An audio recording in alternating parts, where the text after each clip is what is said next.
अजून येणार असेल नाही येणार ना तर कोण बरोबर. गेल्या काही दिवसापासून राज्य शासनाच्या वतीने माझी लाडकी बहीण योजना ही फार मोठ्या प्रमाणात या ठिकाणी चर्चेला आलेली आहे. चांगल्या कामासाठी सुद्धा आहे. त्याचं श्रेय घेण्यासाठी महायुतीचे प्रत्येक पक्षाचे नेते ही योजना मीच कशी आणली असं दाखवतानाचा प्रयत्न करत आहेत. त्यामध्ये सुद्धा एकवाक्यता नाही. त्या एकवाक्यता नसण्याचं कारण पण असं आहे, ही योजना आणल्यानंतर ती कोणी घ्यायचं याच्यावर सेवा चालू झालेला आहे. आणि त्याच्यामध्ये कमी का कमी काय की त्या महायुतीचे आमदार जे आहेत ते या असलेल्या योजनेला आपली जहागिरी समजायला लागलेले आहे. आणि या योजनेच्या माध्यमातून जर तुम्ही आम्हाला मदत केली नाही, मदत दिली नाही तर तुमच्या योजना आम्ही बंद करू, तुमचा करेक्ट कार्यक्रम करू, अशा प्रकारच्या धमक्या द्यायला लागलेल्या आहेत. त्या महाराष्ट्राचं दुर्दैव आहे. एखादी योजना चालू केल्यानंतर त्या योजनेच्या संदर्भामध्ये त्या महिलांना आणि त्याप्रमाणे मदत करण्याची भूमिका जाहीर केल्यानंतर जर तशा पद्धतीने पक्षीय राजकारण करून निवडणुकीचा फंडा म्हणून त्याचा उपयोग करण्याचा प्रयत्न केला जात असेल आणि निवडणुकीला जर आम्हाला मतं दिलं नाही तर तुमची योजना बंद करू. काही मुख्यमंत्र्यांनी सांगितलं योजना बंद होणार नाही मी जिवंत असेपर्यंत. उपमुख्यमंत्री एक म्हणतात की कोणाचा बाप आला तरी मी ते योजनेला बंद करून देणार नाही. काही जण म्हणतात की तुम्ही आम्हाला निवडून द्या परत की ती योजना 5 वर्ष पुढच्या कायम स्वरूपात चालू ठेवू. चाललं काय नक्की मला कळत नाही. जेव्हा एखाद्या राज्याची योजना जाहीर केली जाते त्यावेळेला ती योजना जाहीर केल्यानंतर त्या योजनेचं प्लॅनिंग हे सरकारला करावं लागतं. आज बघा राज्य सरकारकडे पैसे नाही ही वस्तुस्थिती आम्ही सातत्याने मांडत आहोत. आणि मग इथले तिथले पैसे करून ह्या योजनेला कसा निधी देता येईल असा प्रयत्न होत असताना आज 2 घटना काल घडल्या. एक कोर्टाने सुद्धा जर तुम्ही लोकप्रिय अशा प्रकारच्या निवडणुकीच्या राजकारणासाठी काही योजना जाहीर करत असाल आणि पूर्वीच्या काही जमिनीचे मोबदले देण्यासाठी जर तुम्हाला अपयश येत असेल तर आम्हाला या योजना बंद करावं लागतील असा दम द्यावा लागतो. ही महाराष्ट्रातली पहिली घटना. दुसरी घटना अशी आहे की काही दिवसापासून महाराष्ट्रातले जे कोणी सार्वजनिक बांधकाम विभागाची मंडळी आहेत, कॉन्ट्रॅक्टर आहे, त्यांनी काम बंद आंदोलन सुरू केलेलं आहे. 2-2 वर्षात या लोकांना पैसे मिळाले नाही, काम करून सुद्धा पैसे मिळाले नाही हे त्यांनी त्या ठिकाणी सांगितलेलं आहे. आणि यामध्ये फरक असा केला, पूर्वी 10% ही अमाऊंट टोकन अमाऊंट म्हणून तरतूद केल्यानंतर टेंडर निघायचं. आता ते बाजूला सारून आता या टेंडरची प्रक्रिया करून सरसकट सगळ्यांना बोलवून कॉम्पिटिशनच्या पेक्षा स्पर्धा करण्यापेक्षा त्या असलेल्या योजने त्या असलेल्या कामांना वाटून देण्याचा प्रकार सर्वात गेल्या काही दिवसापासून मंत्रालयात सुरू आहे. हे मी फार गांभीर्याने सांगतोय. आता त्यातच काय सरकारने या कॅबिनेटमध्ये महाराष्ट्र राज्य पायाभूत सुविधा विकास महामंडळा माध्यमातून या ठिकाणी एनयूटीच्या माध्यमातून 6,000 किलोमीटरचे रस्ते हे करण्याचं धोरण जाहीर केलं. खरं म्हटलं तर हे 30% सरकारचं आणि खाजगीकरणातून 70% अशा प्रकारची योजना केंद्र सरकारच्या धर्तीवर राबवली जाते. ही मागे सुद्धा राज्यामध्ये राबवली गेली. पण मागच्या राबवलेल्या या योजनेमधून त्या नक्की ज्यांनी या योजनेच्या माध्यमातून सहभाग घेतला, रस्ते केले, त्यांना त्याचा परतावा मागच्या योजनेतल्या लोकांचा मिळाला का हे पहिलं शासनाने राज्य सरकारने खुलासा करणं गरजेचं आहे. समंग लोकप्रियतेसाठी अशा प्रकारच्या योजना जाहीर करायचा आणि जो करतो त्याला अद्यापही टप्प्याटप्प्याने पैसे द्यायचे असतात, ते जर मिळत नसतील त्याच्यासारखं दुर्दैवानं आहे. आणि आज 6,000 किलोमीटरच्या रस्त्यामध्ये मला मिळालेली माहिती आहे त्याची सरकारने गांभीर्याने चौकशी करावी. हे जर खोटं असेल तर सरकारने त्याचं स्पष्टीकरण करावं. मध्ये या असलेल्या लोकांमध्ये काही आमदार खासदारांना बोलवून प्रत्येकाच्या मतदारसंघामध्ये 150-200 कोटीचे रस्ते आणि पूल देण्याच्या बाबतीमध्ये त्यांना प्रस्ताव सादर करायला लावले. आणि हे प्रस्ताव सादर केल्यानंतर या प्रस्तावावर चर्चा करत असताना त्या टेंडरचं जे काढले जात आहे ते काढलेले टेंडर सुद्धा प्रत्येकाला बोलून वाटप केलेलं जात आहे. त्यामध्ये कुठलीही स्पर्धा न ठेवता 8% अभाव, म्हणजे यांनी मला सांगितलेलं दिसतं 26,000 कोटीचा आता 30,000 कोटीच्या वरती हे बजेट निघालेलं आहे. 8% अभावच्या माध्यमातून हे टेंडर भरली जाणार आहेत का, अशी चर्चा मंत्रालयात कुठबुठ सुरू आहे. याचा अर्थ त्यामध्ये भ्रष्टाचार होतोय आणि त्याच्यासाठी ऍडव्हान्समध्ये जे कॉन्ट्रॅक्टर नेमणार आहे त्यांना आजही 1 रुपया टेंडरमध्ये एकही रुपयाची तरतूद नाही.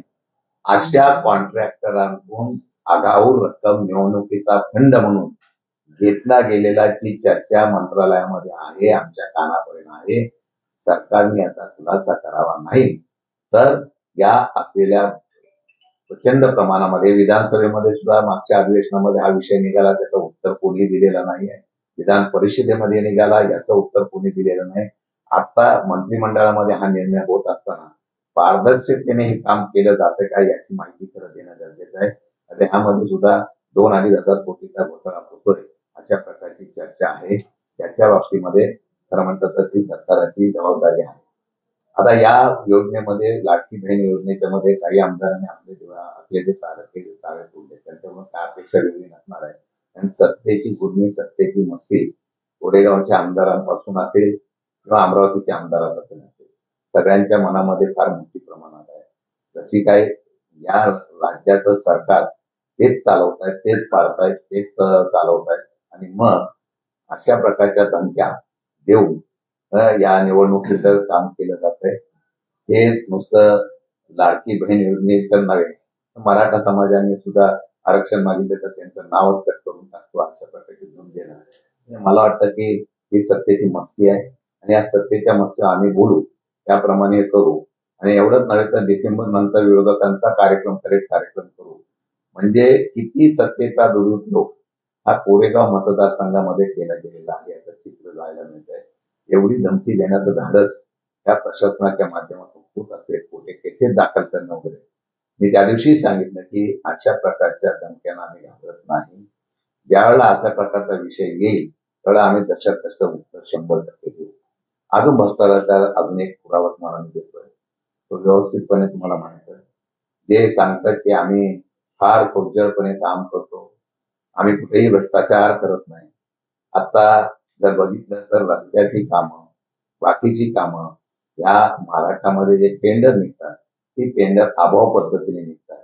कॉम्पिटिशन मध्ये बिलोमध्ये निघाली जात नाही. अभावमध्ये ही टेंडर निघून त्या पद्धतीने ती कंत्राटदारांना दिली जातात.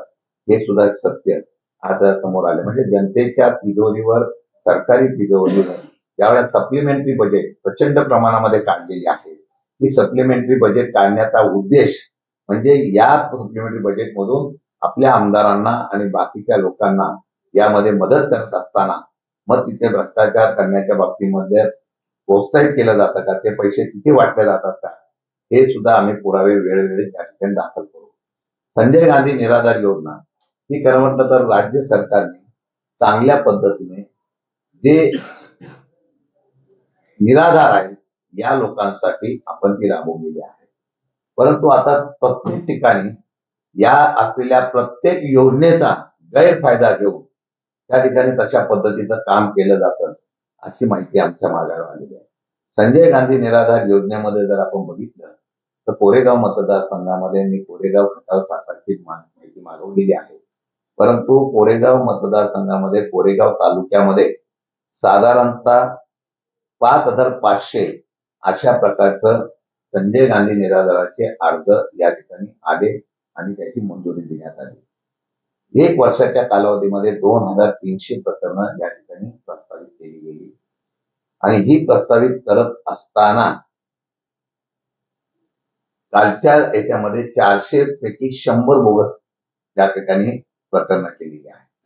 म्हणजे आता रेशो आणि अंदाज बघितला तर त्यामध्ये जे लाभार्थी खरे आहेत त्यांना दिलं गेलं नाही, कारण ते विरोधी पार्टीतले म्हणून दिलं गेलेलं नाहीये. त्यांचा हक्क होता त्यांना दिलं गेलेलं नाहीये. आणि तशाच पद्धतीने काही लोकांचे बंगले आहेत, काही लोक शासकीय नोकरीत आहेत, काही लोकांना त्या ठिकाणी काही लोक तिथं राहत पण नाही. अशा लोकांची नावं घेऊन प्रचंड प्रमाणामध्ये भ्रष्टाचार केलेला आहे. हा सरकारच्या असलेल्या योजनेचा गैरवापर करून आपल्या कार्यकर्ते किंवा आपल्या पाठीमागं जसं तुम्ही लाडकी बहीण योजनेमध्ये आम्हाला तुम्ही मत नाही दिलं तर आम्ही करतो, तशा प्रकारचा सरकारी पैशातून काही लोकांची या योजनेच्या माध्यमातून मतं खरेदी करण्याचा प्रकार झालेला आहे. यामध्ये ही पारदर्शकता असते. तिथे या संजय गांधी निराधार योजनेचा अध्यक्ष असतो, त्याच्या खाली एक कमिटी असते, तहसीलदार त्याचे पण असतात प्रमुख. विशेष सांगतो की एखाद्या कुटुंबाचा अख्खं कुटुंब आहे, त्या कुटुंबातल्या एखाद्या वयस्कर महिलेला तेवढ्या पुरतं रेशनिंग कार्ड बाजूला काढून दिलं, ती एका घरातच राहते, 2 मजली घरात राहते, पण तिथं तेवढं मतदार केंद्र सॉरी रेशनिंग कार्ड बाजूला काढलं आणि तिला ते लाभार्थी बनवलं. आणि परत या अशा प्रचंड प्रकरणामध्ये आमच्याकडे पुरावा सकट आहे. या संजय गांधी निराधार योजनेमध्ये या योजनेचा प्रतापास एवढ्यासाठी करतोय की त्याचे पुरावा सकट आम्हाला मिळालेला आहे. माझी मागणी आहे की सरकारच्या ज्या गरिबांच्या साठी योजना राबवली ते लाभार्थी बाजूला ठेवून आपल्या कार्यकर्त्यांनी पक्षाचे लाभार्थी वाढवण्यानंतर चौकशी करावी. आणि हा भ्रष्टाचार जो आलेला आहे आणि हा भ्रष्टाचार सरकारच्या तिजोरीवर ज्यांनी मारलेला आहे, गरिबांचे पैसे हक्काचे काढून कार्यकर्त्यांना देण्याचा प्रकार जो ज्यांनी केलेला आहे त्याच्यावर कारवाई करावी अशी आमची मागणी आहे. जर ही कारवाई केली गेली नाही तर याच्या संदर्भात आम्ही आंदोलनाची भूमिका घेऊ. आम्ही पुराव्यासकट देतोय. त्या तहसीलदारापासून जे कोणी दोषी असतील त्यांच्यावर त्या कारवाई केली पाहिजे अशा प्रकारची भूमिका आमची आहे. ती मान्य आम्ही या ठिकाणी केलेली आहे. अशा प्रकारचे अनेक घरकुल योजनेच्या लाभार्थी असतील, अनेक ठिकाणी ही भेदभाव केला जातो आणि त्या भेदभावाचा परिणाम सर्वसामान्य गरिबाला होत नाही. अशी दडपशाही, अशी हुकुमशाही या आजच्या परिस्थितीमध्ये या ठिकाणी करण्याचा प्रयत्न हा आता चालू आहे आणि त्याच्यावर आम्ही निश्चितपणाने आवाज उठवणार आहोत. म्हणून आमची मागणी आहे की या सर्व घटनेची चौकशी ही झाली पाहिजे. ती चौकशी झाली नाही तर आम्हाला आंदोलन करावं लागेल.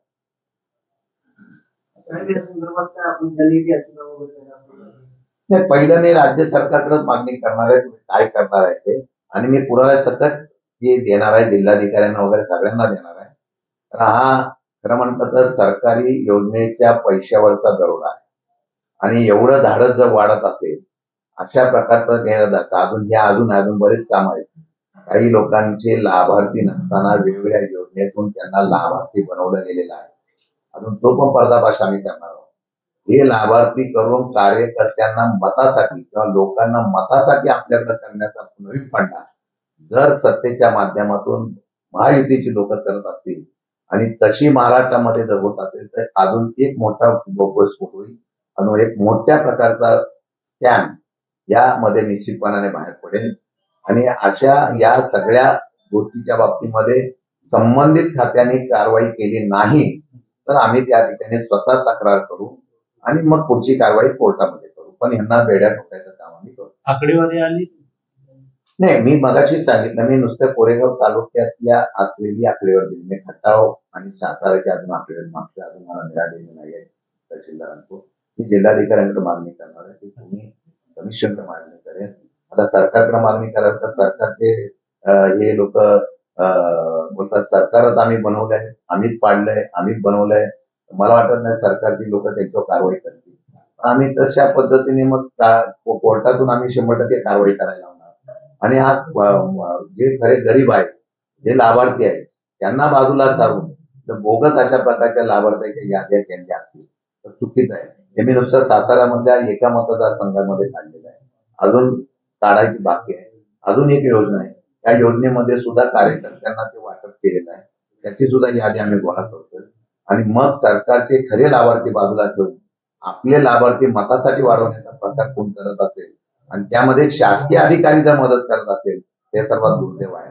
आणि म्हणून जे दोषी असतील त्यांच्यावर कारवाई झाली पाहिजे, नाही तर आम्ही त्यांच्यावर आंदोलन करणार आहोत. संजय गांधी निराधार योजना ही गरिबांची आहे. त्यांना पैसे मिळतात म्हणजे त्यांना कोण सांभाळत नाही. परित्यक्त असतात, विधवा असतात, ज्यांना सांभाळलं जात नाही, अशा प्रकारच्या वयस्कर असतात, त्यांच्या या योजना आहेत. कलाकार मानधनाला अजून कलाकार पैसे नाही, म्हणजे जिथं पैसे नाहीत तिथं अजून काय नाही. आणि हे सुद्धा संजय गांधी निराधार योजनेचे 3-3 महिने पैसे मिळत आहेत. सरकारकडे पैसे कुठे आहे? योजना नुसत्या जाहीर करत गेलाय पण सरकारकडे पैसेच नाही आहेत. स्कॅम नेमका होतोय कसा आहे, केली जाते प्रोसेस कशी केली जाते कुठली? तुम्ही सांगताय? हा, नाही, प्रोसेस अशी आहे की एकदा त्यांनी अर्ज केला, त्या अर्जाची छाननी केली जाते.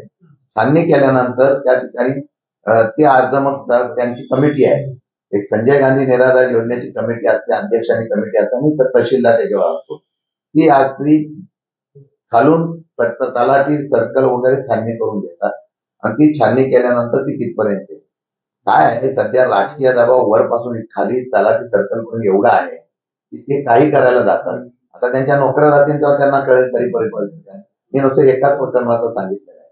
पण राज्यामध्ये या भाजपच्या सरकारमध्ये, युतीच्या शासनामध्ये या लाभार्थ्यांची, खोटी लाभार्थ्यांची यादी तयार करण्याची वेगवेगळी खाती आहेत, वेगवेगळी खाती आहेत. या सातारा जिल्ह्यामध्ये आता बांधकाम विभागाच्या बाबतीमधलं कामकाज चाललंय. बांधकाम विभागाच्या माध्यमातून कामकाज चाललेलं आहे. आपण माहिती घ्या की किती लोकांना आता नवीन योजना आणली आहे भांडी वाटपाची. या भांडी वाटपाच्या मध्ये बांधकाम क्षेत्रामध्ये काम करणारा पण नियम काय, एकदम फार सोपे नियम आहे. आधार कार्ड, तुमच्या मालकाने फक्त पत्र द्यायचं, हा माझ्याकडे कामगार काम करत होता. त्या आधार कार्ड कामगार काम करतोय त्याच्या माध्यमातून त्यांनी दिलेला पुरावा ग्राह्य धरून तो दिला जातो. मला अधिकाऱ्यांचा काय त्या दोष नसतो, त्याला वाटलं आले पुरावा देतो. मला मिळालेली माहिती अशी आहे की त्यामध्ये या असलेल्या लोकांना जी नावं दिलेली आहेत ते तिथं कामच करत नाही. ते शेतकरी आहेत, ते कार्यकर्ते आहेत कोणाचे तरी, आणि त्यांना मग भांडी वगैरे द्यायची आणि सांगायचं आम्ही तुम्हाला भांडी दिली, आता तुम्ही मला मतं द्या. हा पण आता आम्ही आकडेवारी गोळा करतो, ती पण पर्दाफाश करतो. राज्यामध्ये सरकारी पैशावर, माझा मुद्दा परत तो आहे, सरकारी पैसा आणि योजनेवर मतं मिळवण्यासाठी कसे नवीन नवीन फंडे वापरले जात आहेत त्याचा हा सुरुवात आहे. ही व्याप्ती जिल्ह्याची जरी असली 100% ही राज्यभर आहे. त्यासाठी काही ठराविक यंत्रणा काम करतात, ठराविक यंत्रणा काम करते आणि त्यामध्ये भाजपच्या काही यंत्रणा यामध्ये फार अग्रेसिव्ह राहतात आणि ते प्रामाणिक काम करायला जातात, पण त्याचा गैरवापर काही ठिकाणी होतोय. त्याच्यावर कारवाई करावी. सरकारचा पैसा आता सरळ सरळ कोणी लुटू नये एवढीच आमची याच्यात मागणी आहे. पण यामध्ये कायमच तुम्ही असे शशिकांत शिंदेच कायम अशा भूमिकेमध्ये असतात. आता याच्यामध्ये आपल्या आघाडीतील सगळे इतर पक्ष सुद्धा सहभागी होणार आहेत का आंदोलनाच्या? मी माझी भूमिका स्पष्ट मांडण्याचा विषय असा आहे की हे जनतेच्या समोर सत्य आलं पाहिजे. तुम्ही ज्यावेळेला एखादी योजना आणता, त्या योजनेचे लाभार्थी खरे असावे. त्या योजनेचे लाभार्थी जर वेगळ्या पद्धतीने त्याच्या आडून, कायद्याच्या पळवाटाच्या आडून चुकीचे दाखवण्याचा प्रयत्न केला तर ते लाभार्थी त्यांच्यावर अशा प्रकारची कारवाई केली पाहिजे, हे आज दाखवण्याचा प्रयत्न करतो. याचा हेतून सुरुवात झाला तरी तिथं सरकार बोध घेईल. आता आहे शेवटी तुम्ही म्हणाला त्यावेळेस कोर्ट कचऱ्या वगैरे देणार ना, आता शेवटी कोर्टाशिवाय कुठे न्याय मिळाला अशी परिस्थिती राहिलेली नाहीये. आणि हे आपल्या माध्यमातून मी आज देतोय आणि हे निवेदन मी जिल्हाधिकाऱ्यापासून सगळीकडे देणार आहे. त्यांनी काय कारवाई करतात हे बघणार आहे, नाहीतर मग जे खरे लाभार्थी आहेत ते आंदोलनाला उतरतील. साहेब, विधानसभेच्या अनुषंगानं आपलं काय आगामी विधानसभा निवडणुकीपर्यंत सरकारने माझ्या माहितीप्रमाणे काल मी एका वर्तमानपत्रामध्ये वाचलं की निवडणूक ही आता ऑक्टोबरला आचारसंहिता लागेल आणि नोव्हेंबरला होईल, दिवाळीनंतर. माझी माहिती अशी आहे की काही लोक म्हणत होते की सप्टेंबर आणि दिवाळीच्या आतमध्ये निवडणूक होईल. त्याचा अर्थ असा आहे की सरकारला स्वतःच्या अजून विश्वासात पटलेली नाही.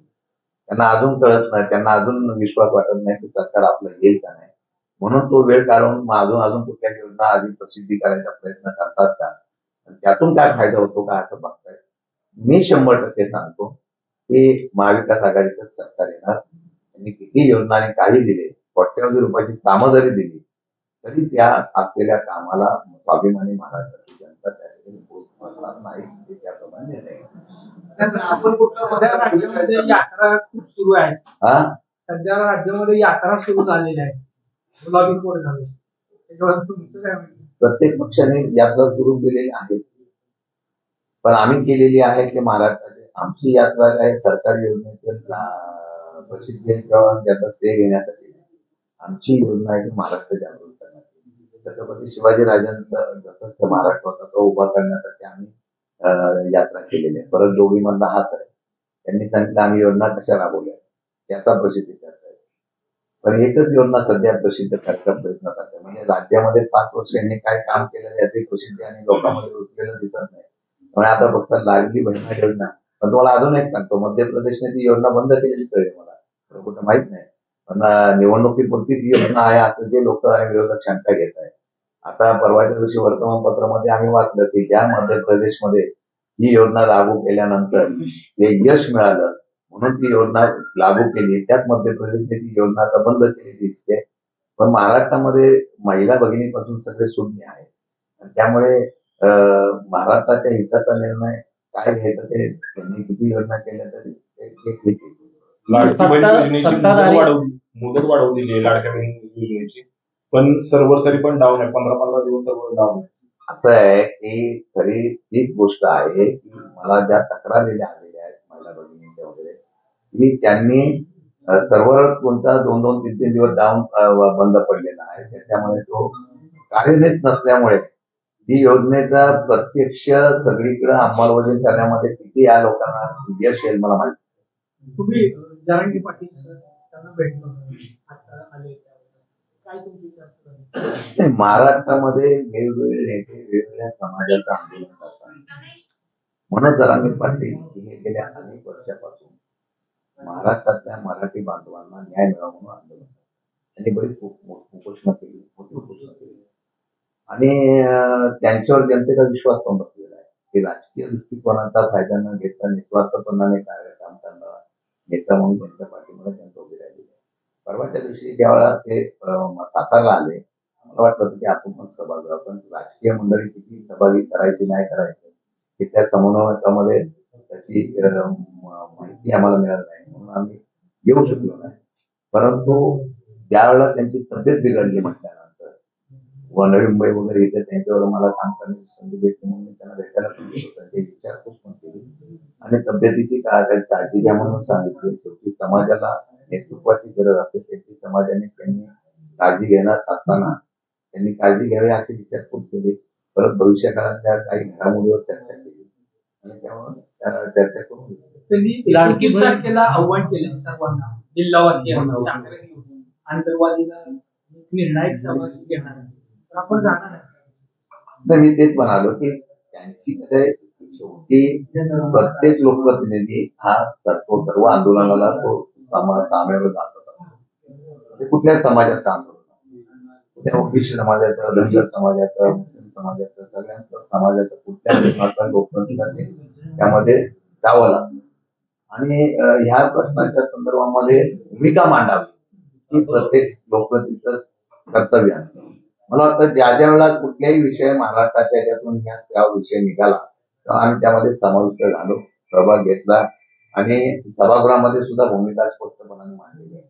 माझं मत असं आहे दुर्दैवाने की राज्यामध्ये गेले काही वर्षापासून इतर राज्यामध्ये आम्ही पाहत होतो, महाराष्ट्रामध्ये राज्यामध्ये आजपर्यंत अशा प्रकारची कधी विषमता पाहायला मिळत नव्हती. जी विषमता आज या ठिकाणी निवडणुकीच्या माध्यमातून आपल्याला पाहायला मिळते. निवडणुकीच्या राजकारण होतं पण समाजाचं अंतर पडणं फार चुकीचं आहे. राज्यकर्त्याची पहिली जबाबदारी काय असते की काय होणार काय नाही होणार, वेळ काढून नेणं, वेळ मारून नेणं ही जबाबदारी नसते. मला वाटतं की काल परवा पण चर्चा झालेली आहे की तिन्ही समाजाची लोक जी आंदोलन करतात ती वेगवेगळी बोलवण्यापेक्षा आणि पक्षाने वेगवेगळ्या नेत्यांनी प्रत्येकाला वेगवेगळं अटेंड करून आश्वासन देण्यापेक्षा एकच स्पर्धा आहे. महायुतीतल्या लोकांनी सुद्धा मुख्यमंत्र्यांनी एका समाजाला सांभाळायचं, दुसऱ्या उपमुख्यमंत्र्यांनी बाकीच्यांनी दुसऱ्या समाजाला करायचं. त्याच पक्षामधल्या लोकांनी एकमेकांच्यावर टीका करत बसायची आणि अस्तित्व निर्माण करणं हे योग्य नाही. आणि म्हणून दुसरा विषय जो आहे की तो विषय असा आहे की मग काल जो विषय झाला तर तुम्ही सगळे नेते प्रमुख लोकांना बोलवा आणि त्याचबरोबर जे आंदोलन करतात त्यांना पण बोलवा, समोरासमोर एकदा चर्चा होऊन द्या. मग सरकार सांगेल की आम्ही काय केलेलं आहे, आम्ही असं केलेलं आहे, आमचं टिकलेलं आरक्षण आहे. ते 2014 पासून टिकलेलं आरक्षण अशोक चव्हाण जेव्हा होते ते आता भाजपमध्ये गेले, ते सुद्धा ठामपणाने सांगत होतं आमचं आरक्षण टिकतंय.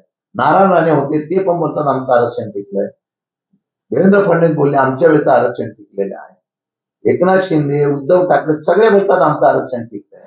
तामिळनाडूचं कालचं याचा बिहारचं कालचं जे बघितल्यानंतर त्या आरक्षण तांत्रिकदृष्ट्या टिकेल का? बघा, कोर्टाचा निर्णय लागल्यानंतर तुम्ही हालचाल करा. त्यापेक्षा ते आम्ही सांगणं नाही होणार, आम्ही केलं त्याप्रमाणे टिकणार, उद्या टिकलं नाही तर कोण जबाबदारी घेणार? त्यापेक्षा सर्वांना एकत्र बसून काय केलं पाहिजे याचा विचार करणं गरजेचं आहे. जर सुप्रीम कोर्टाने निर्णय दिला असेल 50% वरती आरक्षण देता येत नसेल तर केंद्र सरकारची प्रामुख्याने भूमिका आहे. राजकारण म्हणून बोलत नाही, मी एक महाराष्ट्रातला एक नागरिक म्हणून बोलतो. मला वाटतं समाजामध्ये अंतर पडू नये याची भूमिका. पोलीस द्यायचं का नाही द्यायचंय, मराठ्यांना त्या कोर्टातून द्यायचं का नाही द्यायचंय, मुस्लिम समाजाला द्यायचं का नाही द्यायचं, हे खरं म्हणतं चुकीचं आहे. आता मुस्लिम समाजाचा वोट बोर्ड आम्ही निर्णय घेतला. आता मला वाटतं की ज्यावेळेला असे काही देशाचे काही पॉलिसी डिसिजन घ्यायचे असतात तेव्हा अगोदर त्याच्यावर चर्चा सर्व पक्षाच्या नेत्यांची होणं गरजेचं आहे की आपण असा निर्णय घेतो, का घेतोय. उद्या ते घेतल्यानंतर समाजामध्ये पडसाद जे उमटतात ना ते नंतर निस्तरायला लागतात. म्हणून राजकारणाची राजकीय पोळी भाजण्यापेक्षा काही पॉलिसी निर्णय देशाच्यासाठी घ्यायचा. आता बांगलादेशमध्ये तुम्ही बघितला जो उठाव झाला, उठाव काय जनतेने आणि युवा वर्गाने का केलाय, आणि तुम्ही अजून मी गांभीर्याने सांगतोय, अनेक राष्ट्रांमध्ये जेवढे उठाव झाले तेवढ्या उठावामध्ये तरुण अग्रेसर होते. सगळ्यात मोठं कारण, महत्वाचं कारण अनेक राष्ट्र, अमेरिका असो, पोर्तुगाल असेल, सुदान असेल, बांगलादेश असेल, श्रीलंका असेल, आतापर्यंतच्या आंदोलनामध्ये एकमेव 2च हेतू आहेत, एक बेरोजगारी आणि एक महागाई. त्या दोन विषयावर प्रचंड प्रमाणात देशातली जगातली जनता नाराज होते आणि ती उठाव करते. मी म्हणत नाही, सगळे आम्ही बोलतो भारत सक्षम आहे, भारत सक्षम आहे, भारत सक्षम आहे, परंतु आजही बेरोजगारीचा अर्थात चटके आले काढला. भारत आज बेरोजगारीच्या प्रचंड प्रमाणात नाराजीच्या पडद्यावर आहे. राहिला राज्याच्या ह्याच्यावर, आज जर तुम्ही बघितलं तर महागाई वाढली का? 100% वाढली.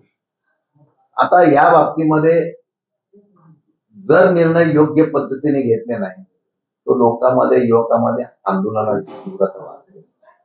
साधी उदाहरण आहेत, MPSCच्या परीक्षा असो, काल आपण बघितलं तर 200 जागा भरा म्हणून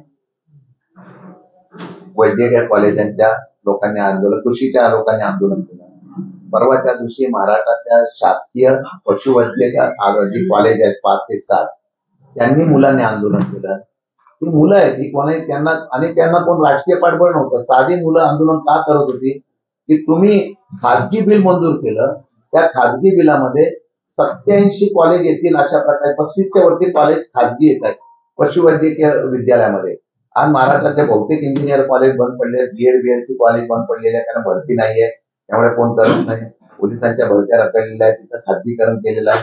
आता हे म्हणतात विद्यार्थी की आम्ही इथं आंदोलन का करतोय की आमच्यातले 500 विद्यार्थी दररोज निघतात आणि तेवढी तिथं भरतीला स्कोप नाहीये, रुग्णालय नाही, मग आम्ही खाजगी जर आल्या तर हे शासकीय बंद पडते आणि गरिबांना न्याय मिळणार नाही. ही तीव्रता हळूहळू वाढायला लागलेल्या सरकार याचा गांभीर्याने नाही. एक चांगला नागरिक म्हणून माझ्याकडे पण रोज 100, 10, 20, 30 मुलं नोकरीसाठी येतात. याचा अर्थ असा आहे की फक्त हा स्फोट आहे, त्याचा कधी स्फोट झाला, उद्रेक झाला विद्यार्थ्यांचा तर मग त्याचा अर्थ सरकारला होते. त्यावेळेला सुशिक्षित विद्यार्थी, मग तो डॉक्टर असेल, तो इंजिनियर असेल, तो कृषी पदवीधर असेल किंवा कोण, तो ज्यावेळेला आंदोलन करतो त्याचं गांभीर्याने सरकारने घेणं गरजेचं आहे. साहेब, परवा दिवशी काल अजितदादांनी चूक कबूल केली आहे की बारामतीमध्ये समुद्र पावलांना उभं करणं ते चूक होती, म्हणजे राजकारण घरापर्यंत जाऊन योग्य नाही अशी जाहीर मुलाखतीमध्ये चूक कबूल केली. कसं बघतो तुम्ही? एक मला असं वाटतं की माझं वैयक्तिक मत आहे की यामध्ये त्यांना उमेदवारी घरातलीच करावी असं भाजपने सांगितलं आणि भाजपने सांगितलं आणि त्यांना ती करावी लागली असा विषय असेल. आता निवडणुकीला लोकांनी निर्णय घेतला, हा निर्णय त्यांचा लोकशाहीच्या माध्यमातून बारामतीच्या मतदारसंघाच्या लोकांनी घेतला.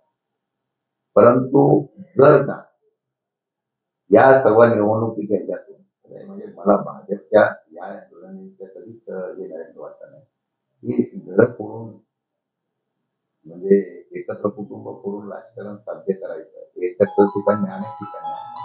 त्यामुळे आता चूक झालेली आहे ती कबूल करणं. त्यावेळेची जी मतं विभागली विभागली गेली अंतर जे पडलं ते दुरुस्त लवकर होत नाही. पण आता जरी त्यांनी मत कबूल केली असेल तर त्यांना तो झालेला खरं म्हणतात दुःख असेल. परंतु त्यावेळेला सगळ्यांची मनं आमची होती की ती होऊ नये. ते दुर्दैवाने झालं. विधानसभेच्या दृष्टीने कुठेतरी एक ओळ टाकावी. हे समाजामध्ये नेहमी प्रतिक्रिया उलटी होत असते. तुम्ही माणसांचे किंवा आपल्या लोकांना मतदारांच्या महाराष्ट्राच्या जनतेची फार महाराष्ट्राची जनता फार वेगळी आहे. ज्यावेळेला त्यांना असं कळतं की आपण हे केलेलं आहे की आपलं चूक झाली ती लोकांना आवडली नाही यामुळे आपल्याला फार मोठ्या प्रमाणात अपयश किंवा फटका पडतो त्यावेळेला ते दुरुस्त करण्याचा प्रयत्न होतो. मला वाटतं की विधानसभेच्या निवडणुकीच्या वेळेला त्यांनी काय प्रक्रिया द्यायचं ते त्यांनी द्यावी. महाराष्ट्राचं राजकारण गडबड झाले का हो झालंय. आता तुम्ही बघा की मध्ये कोणाच्या याच्यावर दगड टाकणे कोणाच्या याच्यावर शेण मारणं हे मारणं ते मारणं एकमेकांना आव्हान देणं बघून घ्यायची भाषा ही महाराष्ट्रामध्ये कधी नव्हती. जी आज गेल्या काही दिवसापासून लोकशाहीच्या माध्यमातून प्रत्येकाला मत मांडण्याचा अधिकार आहे. पण तो मत मांडल्यानंतर तुम्ही जेव्हा आरोप करतात तेव्हा कोण काय बोलत नाही. पण दुसरे आरोप केला की लगेच त्यांना मग बघण्याची भाषा होणार आणि मध्ये याचा अर्थ महाराष्ट्र बरोबर झाला आणि त्यामुळे त्याचे परिणाम निश्चितपणे पाहायला मिळतात. आता मणिपूरचा विषय घेतला म्हणून पवार साहेबांना मणिपूर करायचं त्या पवार साहेबांना मणिपूर करायचं म्हणून सांगितलं जातं. पण मला एक कळत नाही त्यांच्या भावना त्यातल्या तुम्ही कुणी बघितल्या नाही. त्यांनी बघितल्या नाही. त्यांना फक्त राजकारण दिसतंय मणिपूर कशामुळे पेटलं अजूनही का मणिपूर पेटून राहिलेलं आहे का त्यातून एवढा भारत सक्षम आहे एवढे सरकार भक्कम आहे मग मणिपूर अजून विजलं का नाही का कोण तिथं लक्ष घालत नाही. कारण या ठिकाणी जी अशांतता पाडलेली आहे जी लोकांचे मृत्यू पडलेले आहे. आज तुम्हाला सांगतो बांगलादेशमध्ये झालं मणिपूरमध्ये झालं महाराष्ट्रामध्ये अशांतता नाही आहे. कोणी उभी केलेली आहे. महाराष्ट्रामध्ये जर शाहू महाराजांच्या असलेल्या नगरीमध्ये जर समाजामध्ये ते निर्माण करण्याचा प्रयत्न होत असेल आणि तो जर मिटवायचा प्रयत्न कोणी करावा राज्याने करायला पाहिजे. राज्यप्रमुखाची जबाबदारी आहे. राज्यप्रमुखच बोलतात की ऍक्शनला रिॲक्शन होते म्हणजे हे फार न बोलण्यासारखं आहे. राज्याच्या प्रमुखांनी काय सांगायला पाहिजे होतं की बाबा हे झालं असेल तर मी त्याच्यामध्ये लगेच आम्ही कायद्याची जबाबदारी घेऊ. ऍक्शनला रिॲक्शन हे उत्तर देणं म्हणजे आता अर्थ भविष्य काळामध्ये कशा पद्धतीने महाराष्ट्रामध्ये जाय हे चित्र दिसायला नाही. सर्वांना शिंदे वाढदिवसाच्या कार्यक्रमात भाऊक झाले डोळ्यातून पाणी आणलं म्हणाले की उपमुख्यमंत्री फडणवीस साहेब हे ब्राह्मण समाजाचे त्यांनी हे आरक्षण दिलंय त्यामुळे विरोधकांमध्ये पोटसूळ उठलाय. त्याचप्रमाणे मराठा आंदोलक झोपले होते का असाही सवाल केलाय ज्यावेळी पवारांची 30 वर्षे सत्ता होती. काय सांगतो शिंदेच्या बुद्धीमध्ये त्यावर मी बोलणं बरोबर नाही. असं आहे की त्यांनी सांगितलं की देवेंद्र फडणवीस ब्राह्मण आहे. कोणी त्यांना जात विचारली होती. देवेंद्र फडणवीसांना जात कोणी विचारली होती. तुम्हीच त्यांच्या नावाची बदनामी करताय. तुम्हीच त्यांना आरोपीच्या केंद्रात उभा करताय. खरं म्हटलं तर या महायुतीच्या सरकारमध्ये जरांगे पाटलांचं आंदोलन झाल्यानंतर या आंदोलनाला कोणी पुढाकार घ्यायला पाहिजे होता. तिन्ही लोकांनी घ्यायला पाहिजे होता. तुम्ही बघितलं नाही जाणीवपूर्वक पहिल्या वेळा मुख्यमंत्र्यांनी हे संपूर्ण जरांगे पाटलांचं आंदोलन हँडल केलं. त्यावेळेला दोन्ही उपमुख्यमंत्री बाजूला होते. त्यावेळेला तिघांनी बसून एक निर्णय घेतला असता तर लोकांमध्ये संशयाचं वातावरण गेलं नसतं ना. आणि त्याच वेळेला या ओबीसीचं आंदोलन झालं त्यावेळेला सुद्धा तिघांनी किंवा विरोधी पक्ष सगळ्यांनी बसून निर्णय घ्यायला असता तर एवढं पेटलं नसतं ना. म्हणजे संशयाचं लोकांच्या मनामध्ये शंका अशी आहे एकदा आंदोलन झालं की दुसरं आंदोलन पेटवायचं दुसरं आंदोलन पेटवायचं अशा प्रकारचं चित्र मिळून आता पवार साहेबांना मुद्दा भेटले आणि सांगितलं की तुमची भूमिका मांडा. प्रत्येक आमदारांकडे जातात तुमची भूमिका मांडा. प्रत्येक मंत्र्याकडे जातात तुमची भूमिका मांडा. हे भूमिका मांडण्याच्या बाबतीमध्ये व्यक्त करतायत. 288 आमदारांनी विधिमंडळामध्ये भूमिका मांडलेली आहे ना. मग ते भूमिका मांडल्यानंतर तेच आमदार बाहेर येऊन वेगळं सांगतात का मला कळत नाही. कोणी बोललेलं आहे तेच म्हणतात की देवेंद्र फडणवीसांनी मराठ्यांना आरक्षण दिलं नाही. आम्ही कुठं नाही म्हणत होतो. प्रयत्न केले ना, यांनी केले. काँग्रेसच्या वेळेला अशोक चव्हाण होते, त्यावेळेला कमिटी होती. जे जे राज्याचे मुख्यमंत्री झाले त्या लोकांनी त्यावेळेला प्रयत्न केलेले आहेत, 100% केलेले आहेत. पण यश आलं नाही कायद्याच्या चौकटीत, हा काय त्यांचा दोष आहे का? मग हे तुम्हीच सांगताय, तुम्हीच त्यांना जास्त करताय आणि मग त्यांचा ते हे आहेत म्हणून त्यांना न्याय दिला, त्यांना न्याय दिला, त्यांना न्याय दिला. परंतु पडद्यामागची काय राजकारण होत आहे हे विरोधकांना कोण पुरवतं? जरांगे पाटलांना कोण सांगत असेल, आम्हाला कोण सांगत असेल, कोण ह्यांच्यातलीच सांगत असतील ना. तुम्हाला विरोध कोण करतो, तुम्हाला विरोध करतात त्यांनी दारिद्र्य शुक्राचार्य त्यांनी पहिले शोधावं आणि महेश शिंदेनी पहिलं हे ठरवावं की काम मुख्यमंत्र्यांनी केलंय, देवेंद्र फडणवीस केलं का अजितदादांनी केलेलं आहे. आरक्षण मिळालं नाही तर 113 मराठा आमदार जे जे उमेदवार आहेत मराठा समाजाचे त्यांना पाडलं जाईल, म्हणजे ठरवलं जाईल असे नाही, आता जरांगे पाटलांनी केले. हे त्यांनी उत्तर त्यांनी स्टेटमेंट मराठा आणीबाणी टोलनाक्यावर आंदोलन जे काँग्रेसने केलं होतं, आणीबाणी टोलनाक्यावर आंदोलन केलं होतं, त्याचा काही फायदा झाला नाही. मी जिल्हाधिकाऱ्यांना पत्र दिलेलं आहे. मी जिल्हाधिकाऱ्यांना वेळ मागितलेला आहे. निवडणुकीच्या कार्यक्रमामध्ये 2 दिवस त्यांचे प्रशिक्षण चाललेलं आहे. ते झाल्यानंतर मी त्यांची महाविकास आघाडीची काँग्रेसला वगैरे किंवा मिटिंग करणार आहोत आणि त्या मिटिंगमध्ये महाविकास महामंडळाने 8 दिवस मागितले होते. तर ती बैठक आम्ही जिल्हाधिकाऱ्यांकडे करू.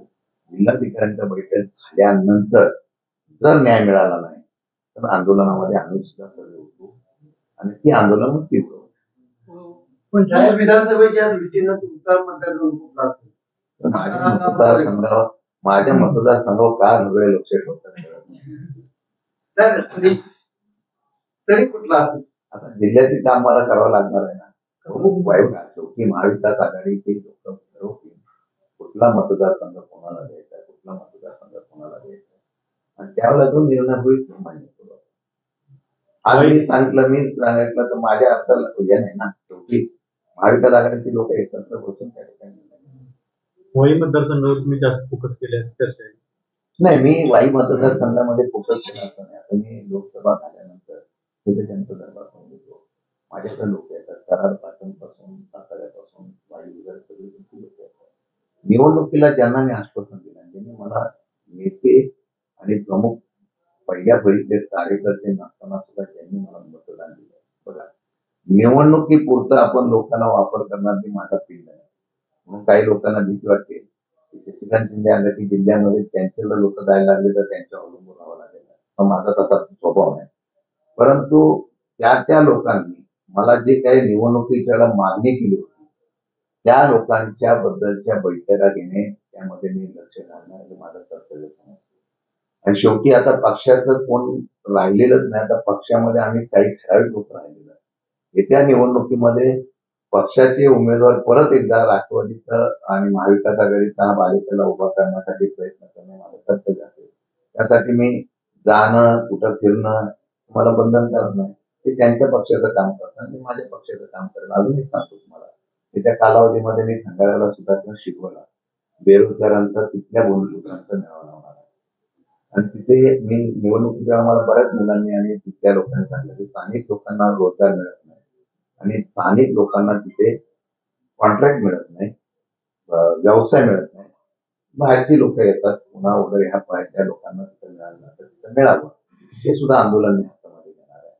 शेवटी लोकांना खासदार झालो म्हणून मी काय करणार असं होणार नाही. खासदार नसताना सुद्धा मी काय करू शकतो हा विश्वास त्यांना दाखवणं गरजेचं आहे. कारण लोकांनी जो विश्वास टाकलेला आहे, मला वाटतं की IT हबचा विषय मी घेतलेला आहे. त्यामुळे खासदारांनी सुद्धा आता काम सुरू केलेलं आहे. ते चांगलं होईल. आमच्या दोघांच्या प्रयत्नाला IT हबाला यश आणि मी IT हबचा स्वतःहून प्रयत्न सुरू केलेला आहे. ज्यावेळेला तिथं फायनल होईल त्यावेळेला आपण करू. मला वाटतं सामाजिक वनीकरणाचे एक IP रिझर्वेशन ठेवलेलं आहे. शिरवळच्या इथं आम्ही बघतोय. शिरवळच्या इथं सुद्धा उद्योग मंत्र्यांनी सांगितलेलं आहे आणि सभागृहात मी विषय मांडलेला आहे आणि त्यामुळे शिरवळला सुद्धा IT हब जर झाला तर चांगल्या कंपन्या पवार साहेबांच्या माध्यमातून तिथे 100% आणल्या जातात. आणि मला वाटतं की देशामध्ये, राज्यामध्ये पुणा असेल, सातारा असेल, जेवढ्या इंडस्ट्री उभ्या राहिल्या त्यामध्ये पवार साहेबांचंच फार मोठं योगदान आहे. पवार साहेब म्हणल्यानंतर कोण नाही म्हणत नाही असा आम्हाला विश्वास. तर मसवडला पण होणार आहे का? आयटी पार्क मसवडला होणार आहे? करावंच लागणार. मी निवडणुकीला दिलेला शब्द आहे, प्रयत्न करणं आपल्याला आणि आमचं सरकार आलं ते 120%. कारण की काय झालं काल बेनिकोलच्या पुनर्वसनातील सगळे लोक आहेत ते आता आतमध्ये जाण्याचा इशारा दिला. हा कुडमुडी धरणाच्या संदर्भात पुनर्वसित बेनिकोल ग्रामस्थ तिथले आमदार 25 वर्षापासून साहेब असं आहे की काय झालंय म्हणून मी बोललो की काही निर्णय असे असतात की त्याला स्पेसिफिक पॉलिश निर्णय म्हणून घेतला पाहिजे. आपल्या राज्यात आपल्या जिल्ह्यामध्ये साधारणतः 550 ते 650 एकर जमीन सगळ्या धरणग्रस्ताच्या पुनर्वसनासाठी देण्यात गरजेचं आहे. आणि माझ्या माहितीप्रमाणे 500-550 एकर जमीन जेवढी उपलब्ध आहे तेवढेच आता पुनर्वसनासाठी ती जमीन मिळू शकते. फक्त निकष असा आहे की त्या जमिनी त्या प्रकल्पाच्या प्रकल्पग्रस्तांसाठीच राखीव आहे असा तो नियम आहे तो बदलावा लागेल. उदाहरणार्थ नीरा देवधरचा विषय आहे. नीरा देवधरच्या लोकांना चॉईस त्या ठिकाणी त्यांनी दिलेल्या तिथं करावी. त्याला लिमिटेशन दिलं पाहिजे किती वर्षात तुम्ही ती जमीन घेतली पाहिजे.